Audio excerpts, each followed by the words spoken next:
So we're going to go ahead and get started. Hi, everyone. My name is Sean Fawcett. I'm one of the work-based learning coordinators at San Diego Mesa College.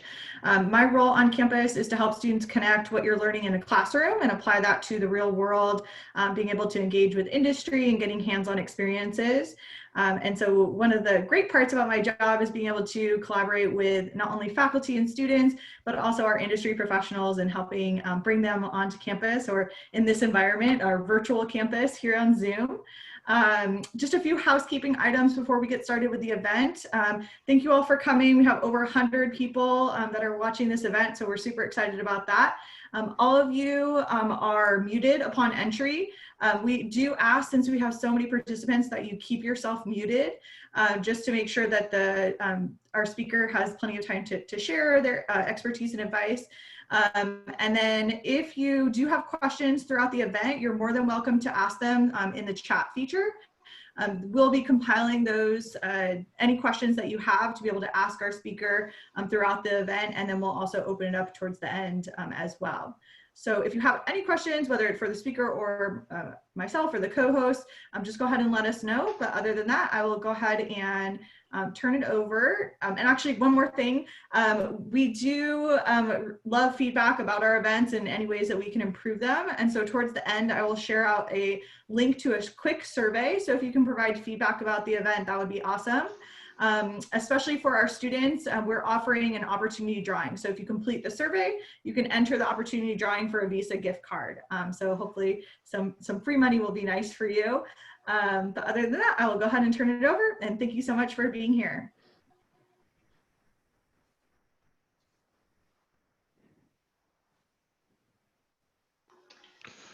Good morning, everybody. My name is Dwayne Wesley. I'm the chair of the Computer and Information Sciences Department here at San Diego Mesa College. I want to thank you all for attending today's very exciting event. This is historic in the sense that it's the first Friday event that we've hosted fully online. I'm excited about that. I think you know, we're all going through this rather strange situation that, you know, that we're sharing together, the way the pandemic, and you know, fortunately we do have the Zoom technology that allows us to come together and enjoy participating in an event that is hosted such as this. So this is bringing heightened awareness to the potential of technology, how it can empower each and every one of us. It's today's presentation is about that, and about how computer information sciences, you know, it is really expanding in so many exciting areas, and certainly virtual reality is one of those. So there's really a lot of exciting developments happening. And so today we have a speaker who is working on a research development project with UC San Diego, the human-centered product design. So he's from NANOM, and is working, collaborating with Google and Hewlett-Packard as well. So with that, you know, it's my honor to introduce Edgardo Leja. Thank you.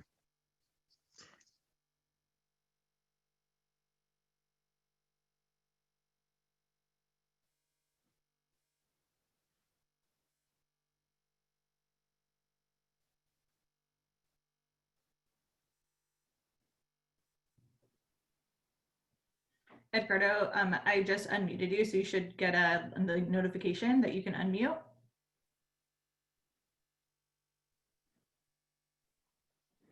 I was just seeing my mouse, but I'm back now. All good, Cool. Thank you. All right, thank you for the invitation, introduction. It's a pleasure to be here. Yeah, so I was asked to talk a little bit about my path towards, you know, my current career, and happy to do so. So my name is Edgardo, and I'm one of the co-founders and chief experience officer for NANOM. And what we do is we build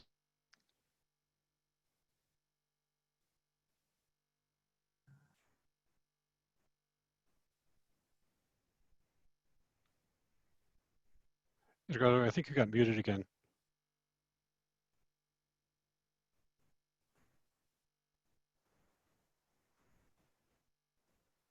Okay, you should see the box. There you go. Okay. Yeah. What am I saying? Oh yeah. So Nano develops virtual reality software for pharmaceutical and biotech companies so that they can collaborate in a virtual ecosystem that enables them to brainstorm and design potential medicine for all sorts of diseases, including the pandemic. And so there's been interesting developments in that, especially now that everyone's working from home. But let's take a few steps back and start kind of where, you know, where I started kind of in the beginning for my education. And when I first entered college, I wasn't sure what exactly I wanted to do. What I did know was that it had something to do with technology. And so I picked computer science as my major. And I really wanted to pursue a career at Google. And so I was dead set on trying to obtain an internship there. And you know, over 2 years of doing coursework at UC San Diego, I eventually got the opportunity to participate in an internship at Google, and that was fascinating. Both because, you know, number one, I met my goal, but more importantly, I learned very important things about the work, the type of work, the kind of, I learned things about myself. And I learned that even though like I really enjoyed technology, I enjoyed programming, it wasn't necessarily what I wanted to do, you know, 24/7. And so I found that I wanted to explore kind of my creative side as well. So I switched, after 2 years of computer science, I found filmmaking. And I wanted to explore the arts. I wanted to create visual effects for the film industry. So I got into 3D modeling, I got into Photoshop and creating all sorts of nice visual designs and modeling for creative projects.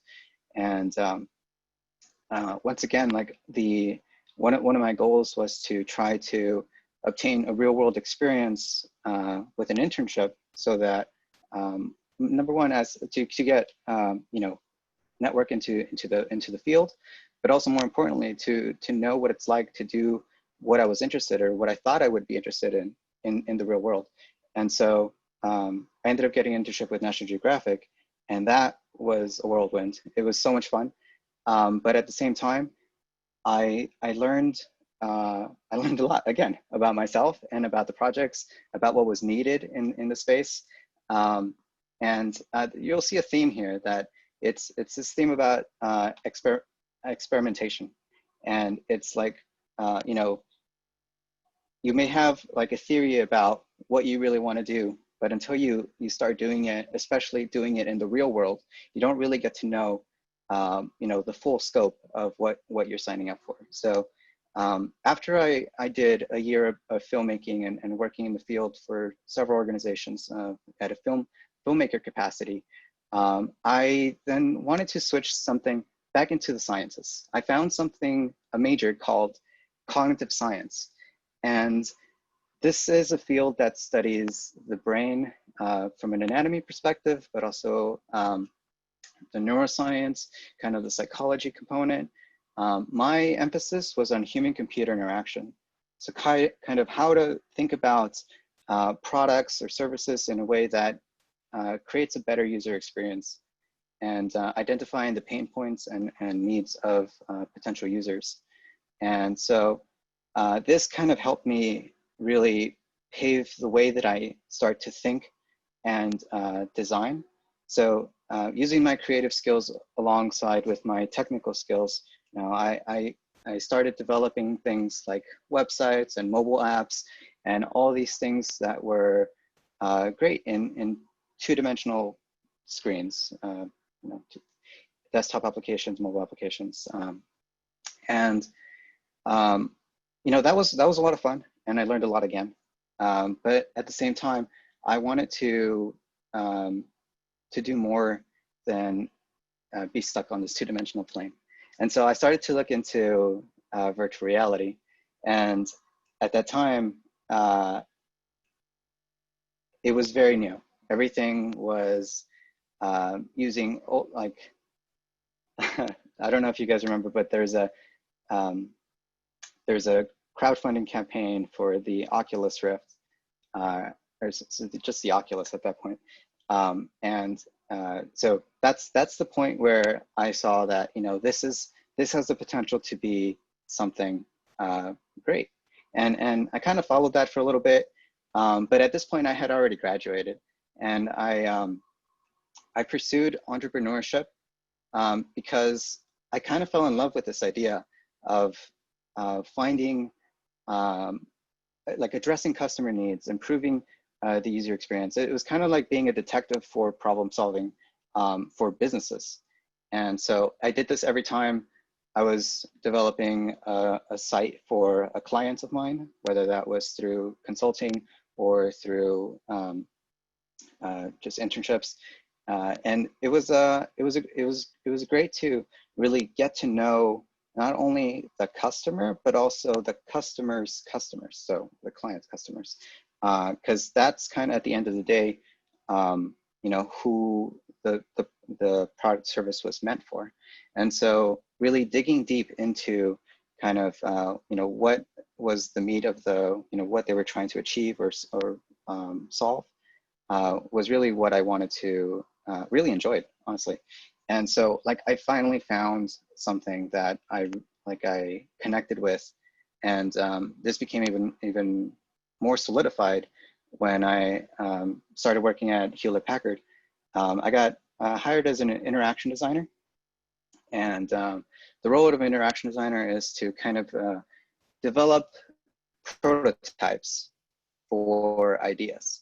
And so I work closely with the marketing department and the design department to kind of test theories.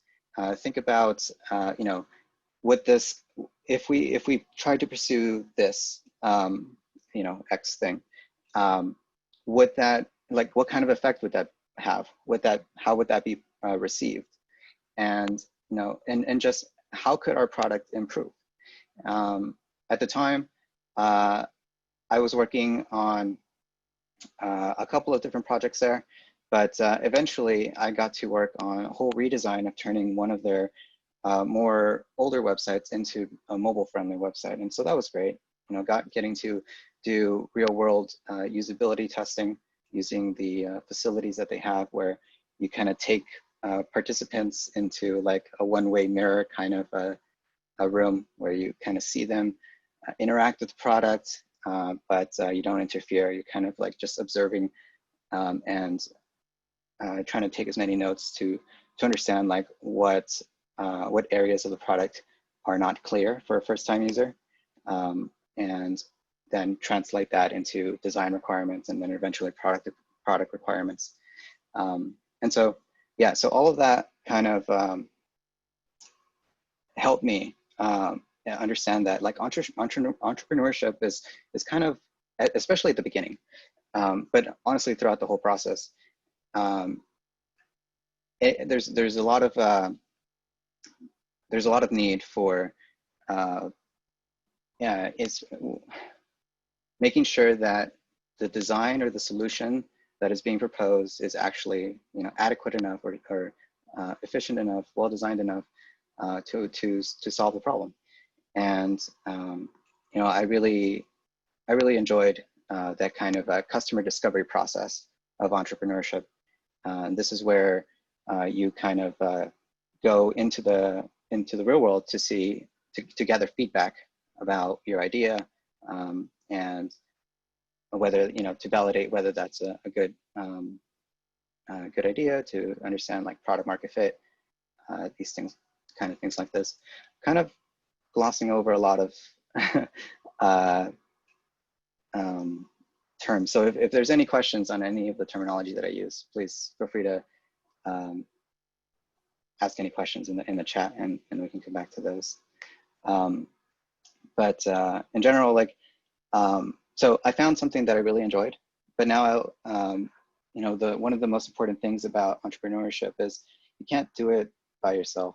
There are a few exceptions. Obviously, some people are awesome, but like in general, you want to build a good team. and that's kind of like the foundation to what makes like great products, great companies. And so while I was still working at HP, I encountered a project that through a networking event actually at the San Diego Zoo that was about how virtual reality could have molecules, could display molecules and then you could interact with them. It was a very, very rudimentary prototype. The person I met with was Stephen McCluskey. He's the CEO and also co-founder of the company. And I was fascinated by the idea of seeing molecules in VR. And mostly because I also have an interest in nanotechnology and how that will play a role and is playing a role right now. And so he went to UCSD to study nanoengineering. And so his background was in material sciences, and he was always thinking about, you know, how all the tools that we have right now are limited to the two dimensions, two-dimensional applications on web apps or desktop apps. And so he experimented with this early stage prototype of what VR could afford to this. And I fell in love. I loved the idea. I loved the potential. And essentially, after work, after my 9 to 5 at HP, I would go straight to. At the time, we didn't have any offices. It was we were at UC San Diego, and so we just had a really small space where we just got together, and from 6 to 10, maybe even midnight sometimes, we would just work on product pitches, business pitches, the product, and kind of understanding like what was the key message that we were trying to convey so that we could achieve product market fit. And it's one of the most critical components of any business startup. And so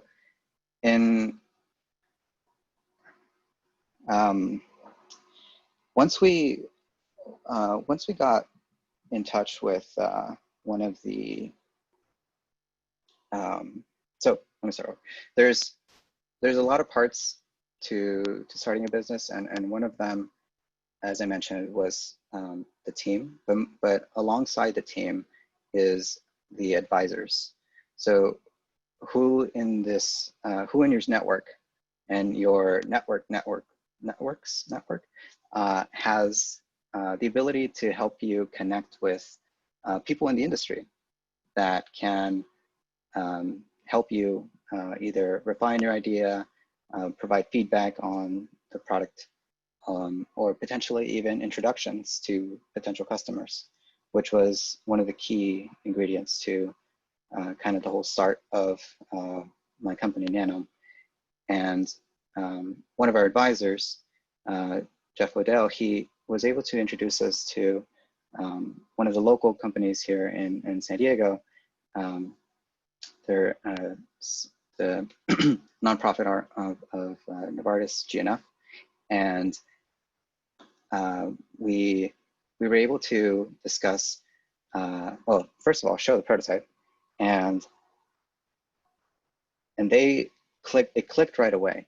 They have been for years looking at these molecular structures that are very hard to digest and analyze in 2 dimensions because these are complex structures. And we ended up having like a system where they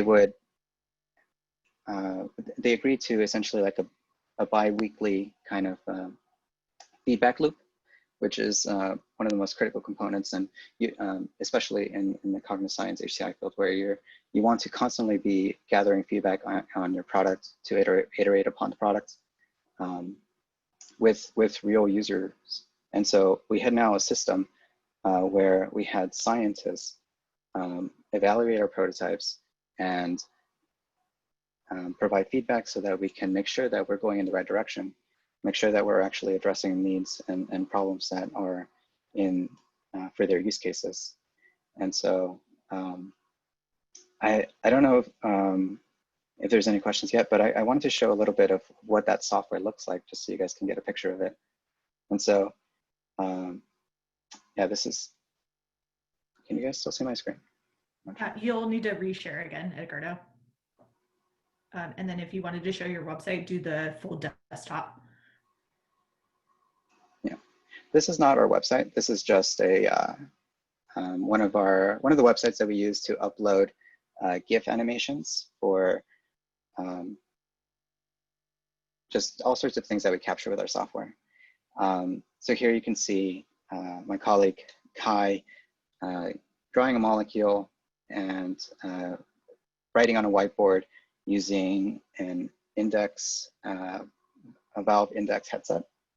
And this is an interesting development because what we're looking at right now is called mixed reality, where you're capturing the subject in the virtual ecosystem as he's interacting with the application. And so this is actually a sneak preview into like the next version of our software, which will include the whiteboards. That's not yet in the current release of the software. By the way, if anybody has a virtual reality headset and wants to try the application, it's free to download. You can just go to nanome.ai and get it from there, or from Oculus or Steam. Yeah, so anyways, you can see kind of the idea here of working with a molecular structure, whether that's a small molecule or a molecular dynamic simulation. You'll notice here that this structure is moving here, and that's the reality of biology. Like nothing is static. Everything is constantly moving. So the importance of looking at the simulations that are three-dimensional in nature in a 3D ecosystem is super important.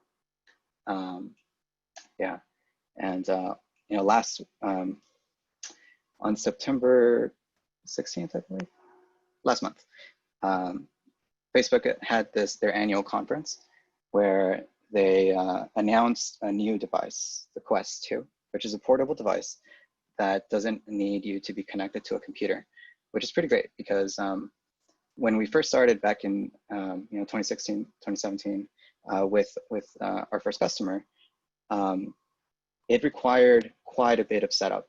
You know, at the time we were using the HTC Vive, and so that required kind of sensors that you would hook up in different areas of the building so that you could, the room, so that you can kind of map out a space that you could walk around. And the computer, a mouse, a keyboard, and then the headset as well. And then all that, you know, fast forward, you know, to 2020, and now we have a standalone device that is completely, you know, all-in-one solution for putting on the headset and going directly into the to the application without having to worry about all the logistics and setups of the past couple of years. And so virtual reality as an industry has come a long way, and it's going to continue to get better, lighter, faster, more powerful.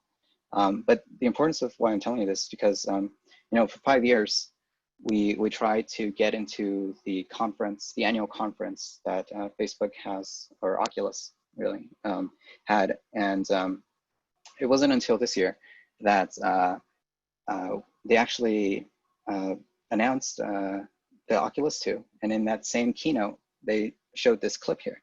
So you can see our software being highlighted during the keynote presentation, where the presenter talks about how you know, scientists are collaborating in different parts of the world for drug discovery, and the world, you know, and the world needs this right now.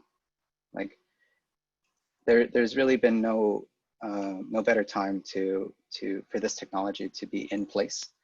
And with our software, a big component of that is that you can have multiple people in several parts of the planet into one VR space. And so we actually stress tested our network one time where we had someone from Australia, someone from Japan, someone from the UK, someone from the East Coast in New York, and myself in San Diego. And we were all in this virtual world in Nano, looking at these structures, and it was a pretty amazing time. Yeah. So, Edgardo, we have a few questions for you. Could you tell us what kind of advantages does VR have over AR, augmented reality? sure.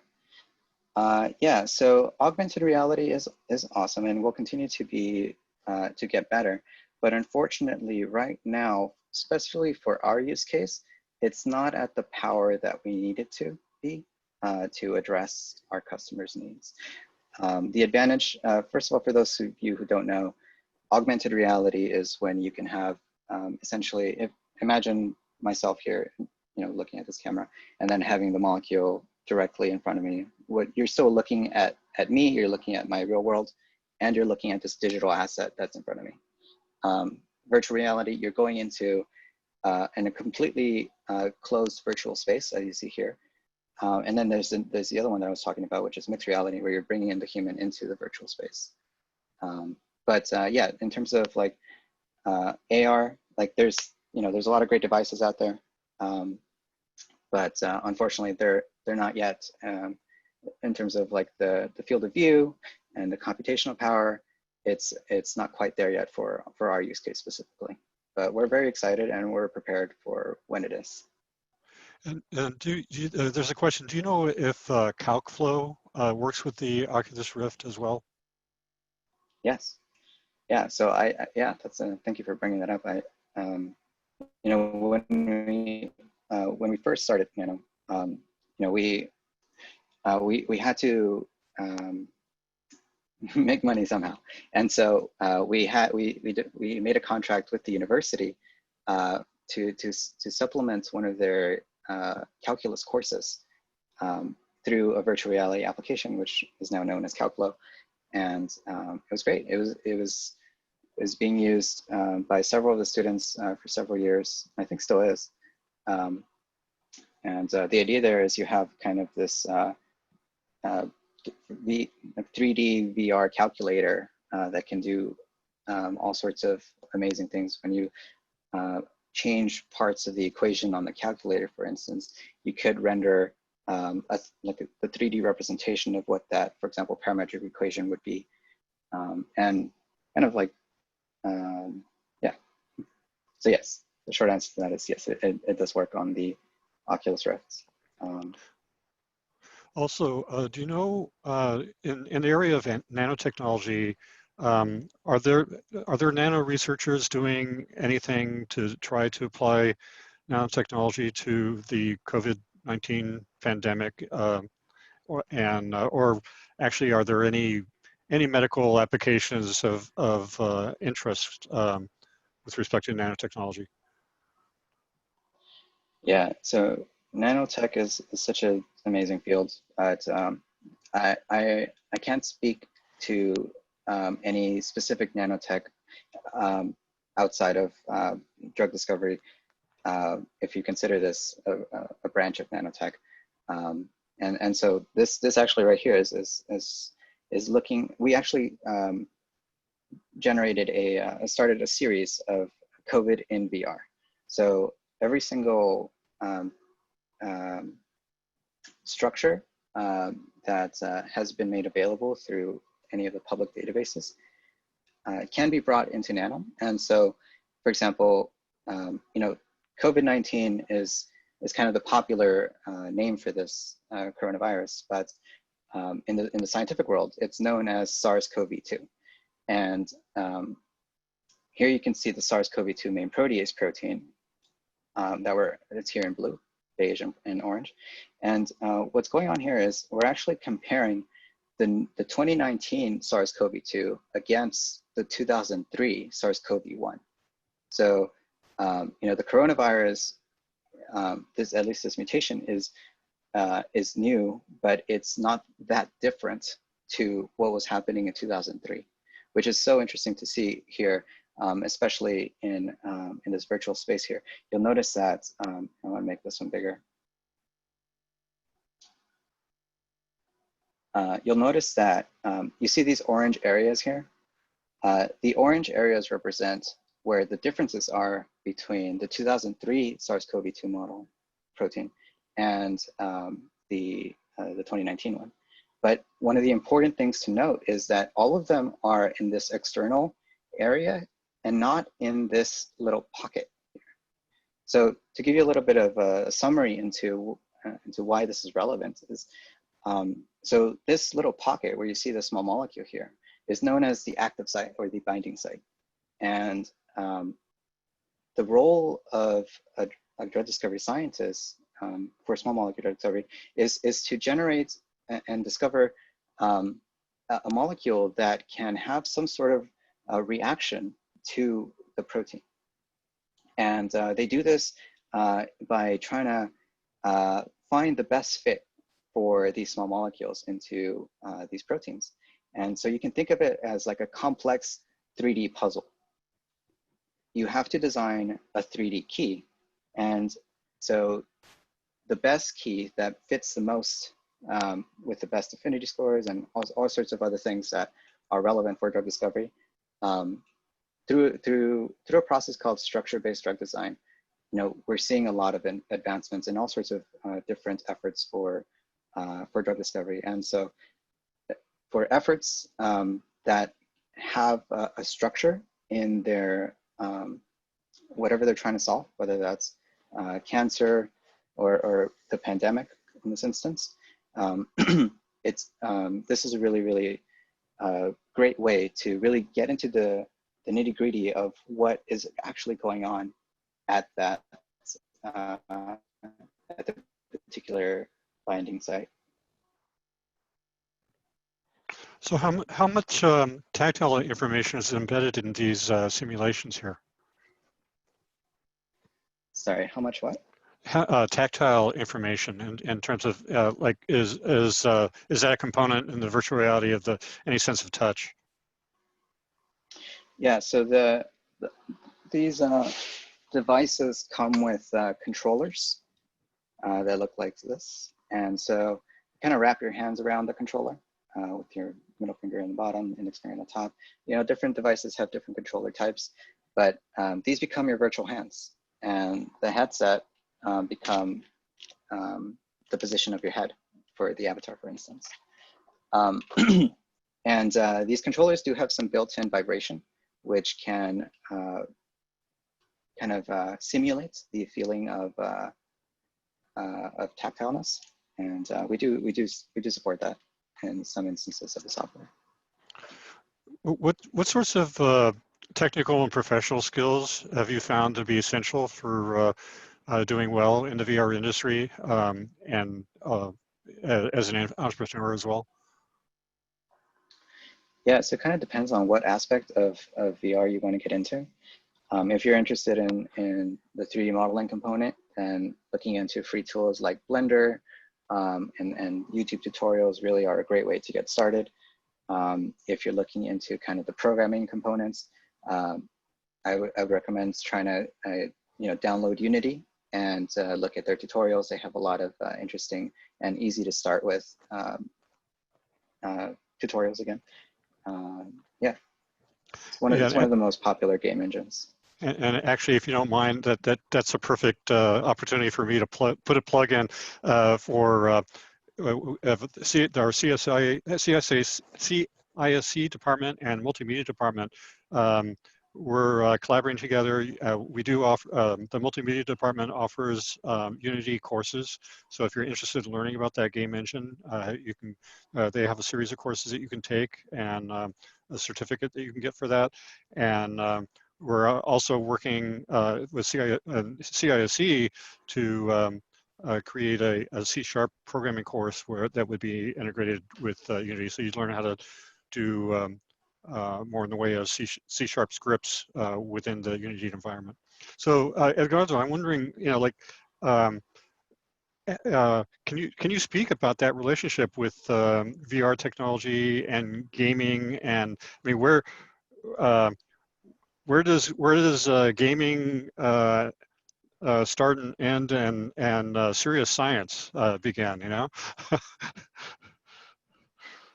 Yeah, so the industry has really leveraged gaming as kind of the force that's really bringing the VR industry to the next level. And the same thing happened with GPU cards, actually. GPU cards, the graphics cards, like NVIDIA and such, they were being used primarily for gaming, but then eventually also started to be used for science. And so now they're in the same vein. We have a lot of progress being made, both on the hardware, but also on the software when it comes to when it comes to the interaction design of our software. One of the cool parts of my job is I get to play video games for research. So like I go into these VR applications to look at the interaction design, that, how are, game designers looking at, user experience, how are they looking at comfort, how are they looking at text legibility. The design component of a VR application is important to me as, as an experience, someone who cares about the experience. And so, yeah, definitely, they're kind of using the gaming industry as a good stepping stone for bringing this technology to the scientists has been really helpful. Sweet.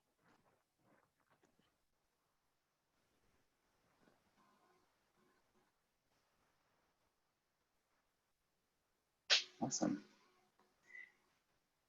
Yeah, I want to also mention that, when I was at the university, it was very important to get involved with student organizations. I mentioned a lot of like opportunities that I was able to leverage, and those opportunities became available to me not, just serendipitously. It was because I joined student organizations that had that network to outside organizations.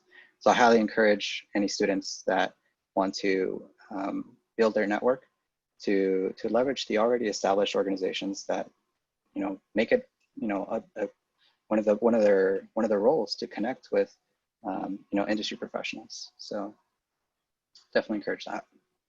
Yeah, since you mentioned that, we have at Mesa College the MRO, the Mesa Robotics Organization, and that's been a long-standing student club for many years. We're kind of in a state of hiatus right now because of the shutdown, but we definitely are going to be starting up again. So if students are interested in using technology for applications in robotics or Internet of Things, and for that matter, virtual reality too. I mean, virtual reality is something that we are definitely interested in working with, and we haven't seen a whole lot yet, but I do know that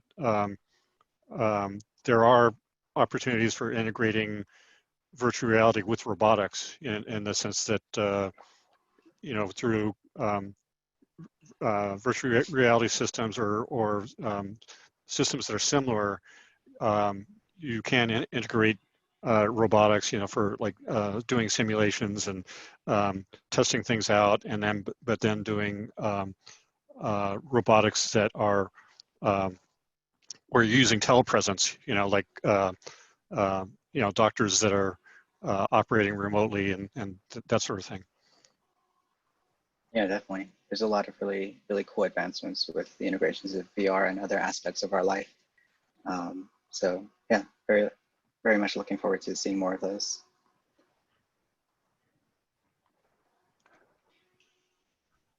So what would you say is the best way to increase your network? Is it just to talk to anyone, meet and reach out to them, or are there other things you might offer for advice to kind of expand on that?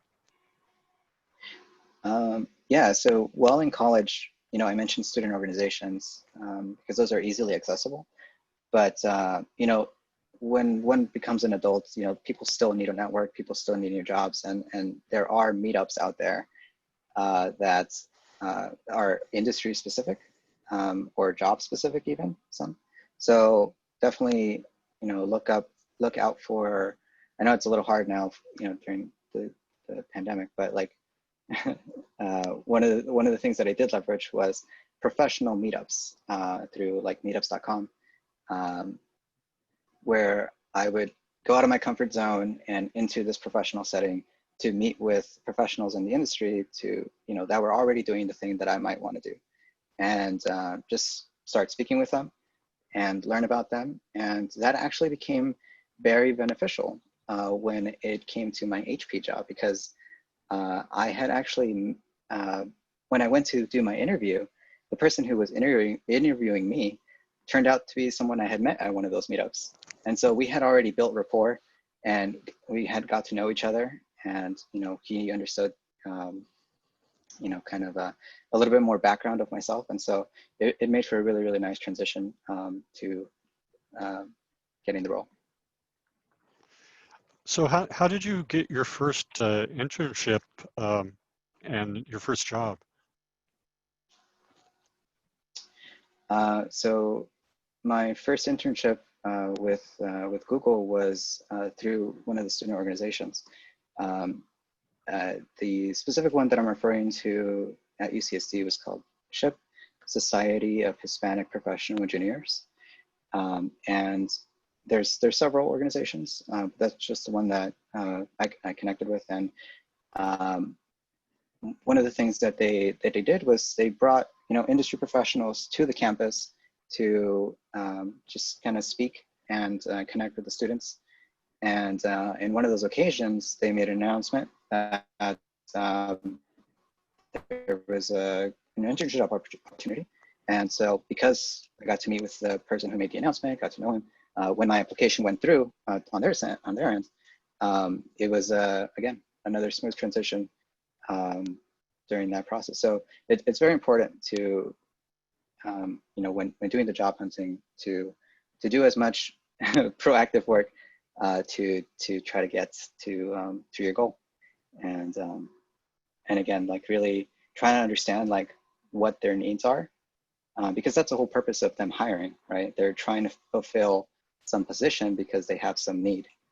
And so if you get to the crux of what that need is, and you can position yourself as a person who can then provide value and help address that need, then you're going to be in a good position for, you know, them wanting to see you as a solution for their problem.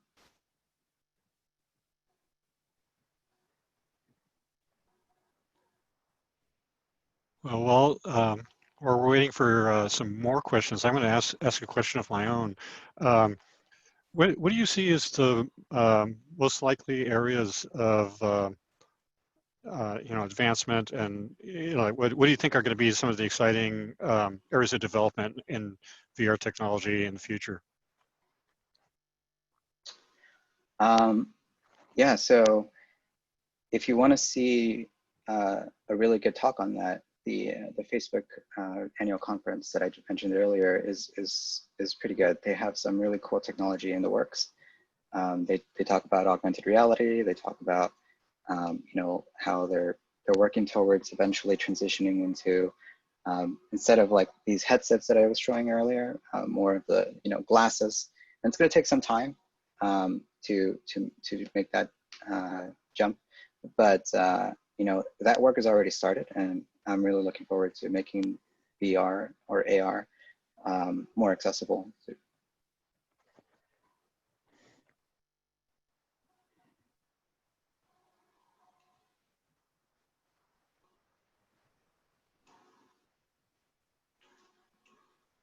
So I want to make sure, just to let everybody know, audience know that, yeah, you can post questions into the chat box, and that way, if there's something that you're wondering about, Edgardo is going to address it.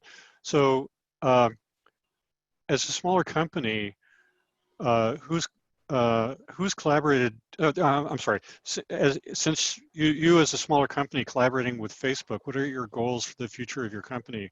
would you like to stay independent, grow, or are you looking forward to being bought out? Yeah, what are your thoughts on that? Yeah, it's a good question. And I think in general, we'd like to stay independent for as long as possible. What I'm showing today is kind of just where we're at now, but the long-term vision of the company is that, in the beginning I mentioned, our shared interest of nanotechnology. And so drug discovery is just one vertical, the life science. But there are other verticals in which this immersive environment can really be helpful in the design.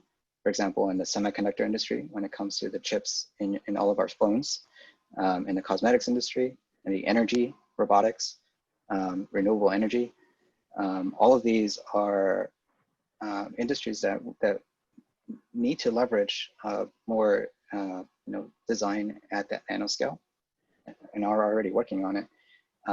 But again, the limitation of the tool, most tools, is that 2-dimension, which works to some extent, but that's kind of where we see the company progressing forward, as once we can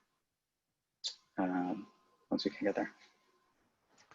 So is STEM, the STEM area, is that still a highly desired prereq for working within tech companies these days? I'd say it depends on the role, but in general, yes. Yeah, the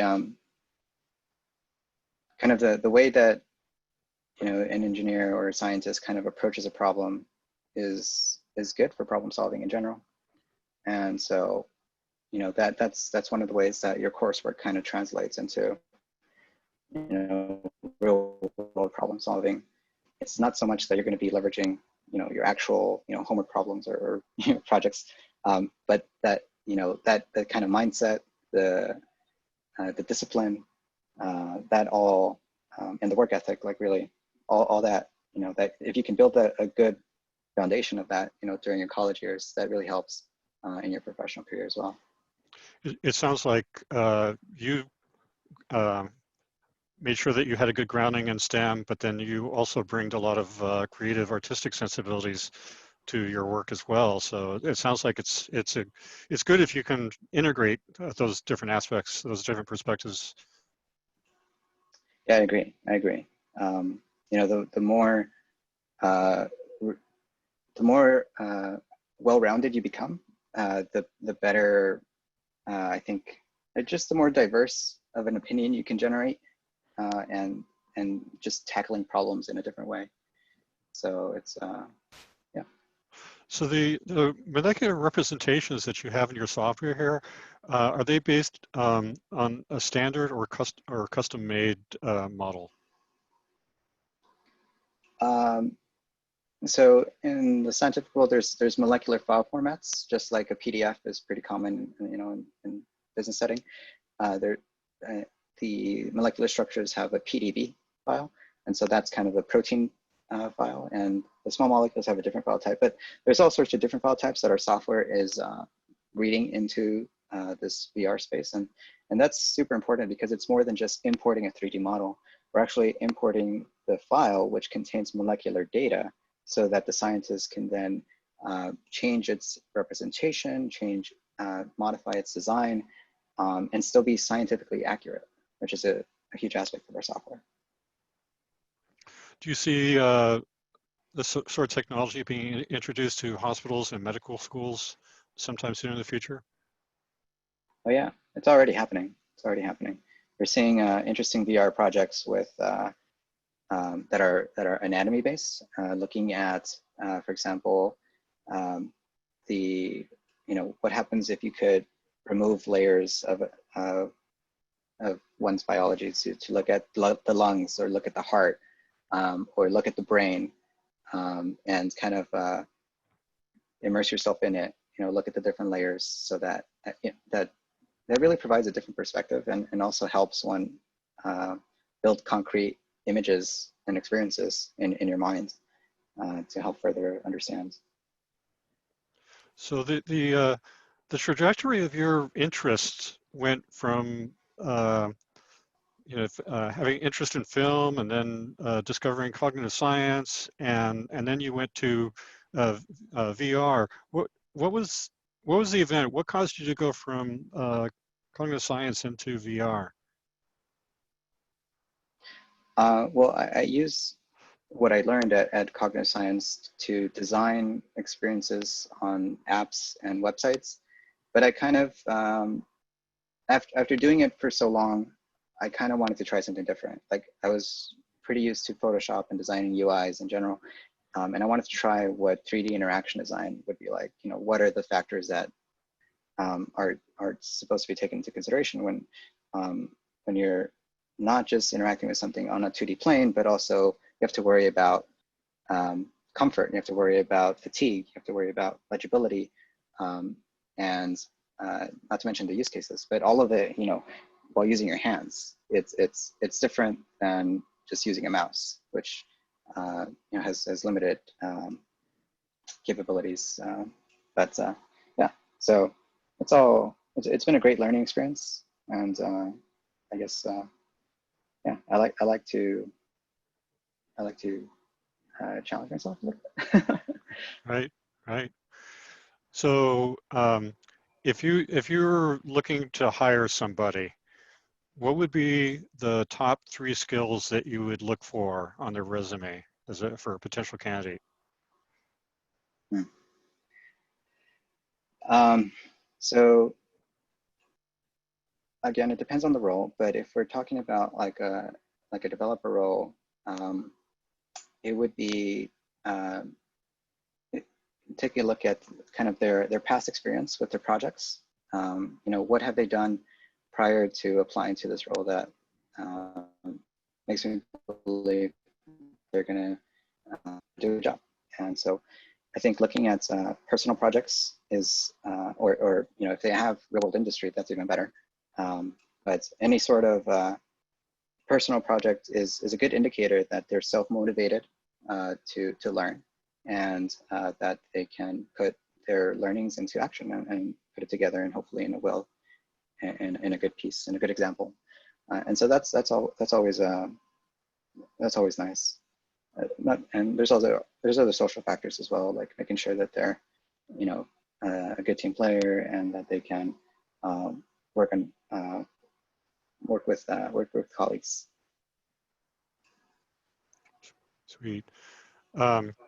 So I know with VR technology, motion sickness can be an issue. Actually, I myself, I can relate to this question personally, that I have experienced this as well. Do you know, do you have any thoughts about how that might be minimized? Do you think that VR technology will somehow address that so that it's not as disruptive to some people? How VR is not disruptive to who? Sorry? Well, for giving people motion sickness. Yeah, I know for myself, if I after a certain amount of working with that stuff, I start to get nauseated, and actually sometimes the symptoms will last for maybe an hour or so afterwards too. Yeah, so I would say that was a lot more common in the early years of VR, like around 2016, 2017. Now the hardware has gotten to the point where it can keep up the refresh rates to a good state. You know, the hardware is one component, but the other component is kind of the software. If the software developers don't take that into consideration, the comfort, it's going to produce a bad experience. And so, you know, it's one of those critical things that, you know, as developers, you need to stay on top of to make sure that your application fits within the range of acceptable experiences. Right. So are you able to incorporate the export of 3D files to be printed on a resin or FDM printer? There are some creative workarounds for that. There's not a direct line where you could just export as a STL file for right now, even though it has been requested and it is in our backlog. One of the things you'll find as you start developing a product and working with multiple companies and customers is that you can't fulfill everyone's wishes anymore, and you kind of have to look across the board. You know, what are the requests coming in that are appearing the most often, and then using that as a way to prioritize your product development cycle. Unfortunately, while that has come up, it hasn't come up too often.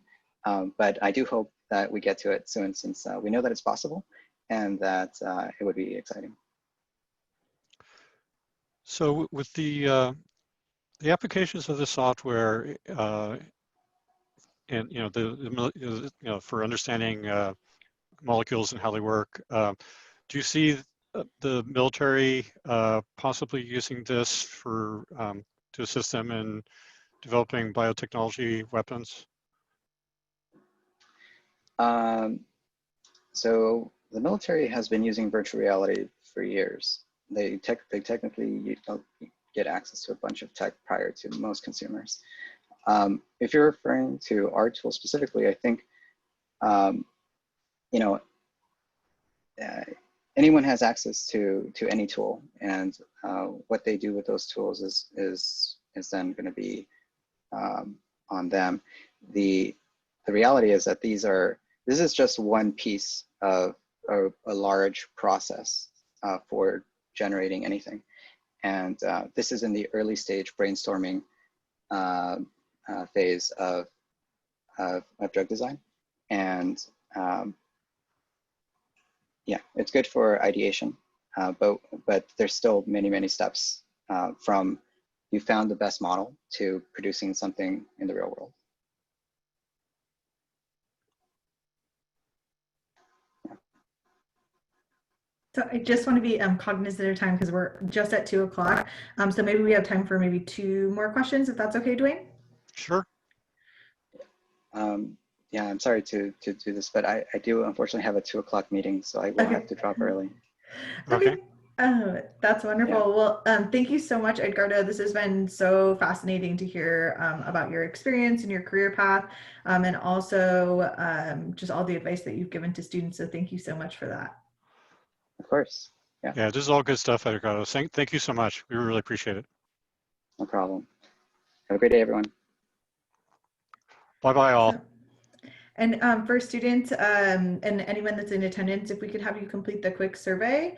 Again, our MESA students will be able to enter for a Visa gift card, and so we'll announce that via email. But thank you all for attending. We really appreciate it. We hope you learned a lot. And thank you for all the amazing questions. Everyone was really engaged, so we appreciate that.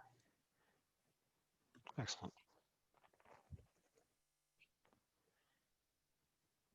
Thank you, Dwayne. Thank you. Hey, thank you, George.